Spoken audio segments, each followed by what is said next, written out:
This session is called Missional Environments. In that previous session, we talked about missional relationships and having missional intentionality in those relationships, but I want to say more in this session about missional environments.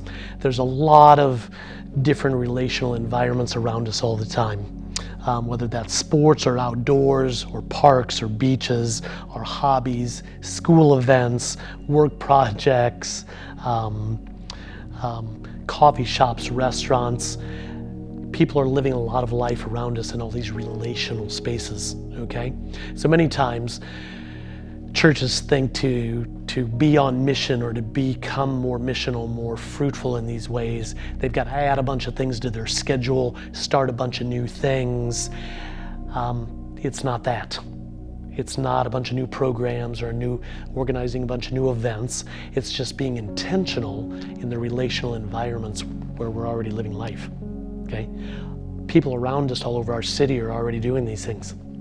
They've already scheduled the programs and the events and the activities. They like doing them, which is why they're doing them, okay? So these relational things are happening around us all the time, and we're doing many of those same things. We're going to parks and restaurants and coffee shops and school and work, and so we're in these relational spaces too. So again, the issue is us not adding more to our busy schedules, but bringing intentionality to the things we're already doing and the people around us are already doing. Okay, I want to focus specifically with the rest of the time on one of these that is really important, I believe, and that's the relational environment of eating.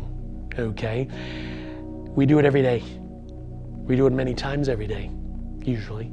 The people around us do it every day. They do it many times every day, okay? So it's very consistent. Everybody, every day is eating, okay?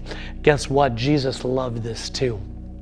The book of Luke specifically is filled with stories of Jesus eating, but eating with intentionality, eating for the sake of mission, eating towards the goal of building trust with lost people. We see this in Luke 5, and Luke 7, and Luke 14, and Luke 15, and Luke 19, again and again and again. So much so that in Luke 7:34 it says, "The Son of Man came eating and drinking." What a cool, powerful, encouraging statement and verse. The Son of Man came eating and drinking. It was a high priority, something he did a lot. But it says he was eating and drinking with lost people. It's how he was often becoming a friend of sinners. Well, that should be good news to us. It means that we can be on mission every day in many different ways, in many different places, at the table with people around us. Because the table is all around us every day.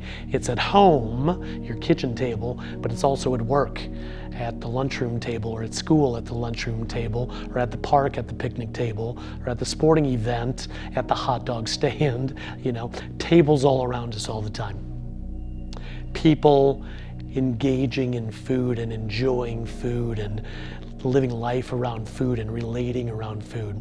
So Jesus desires for us to enter into that with intentionality, to invite people to our tables or to go to their tables and eat with them, build trust with them, do what we talked about in the last session, over a hot dog, over a coffee, over a good burrito, whatever it is, to ask good questions, to be a good listener, get to know their story, build trust, talk about your life and your story, introduce them to Jesus in that way. So we speak about Jesus as we eat, we model life with Jesus as we eat, and we consistently come around the table as Jesus did with lost people to invite them into the kingdom. So with your small group, discuss this, pray about it, make a plan.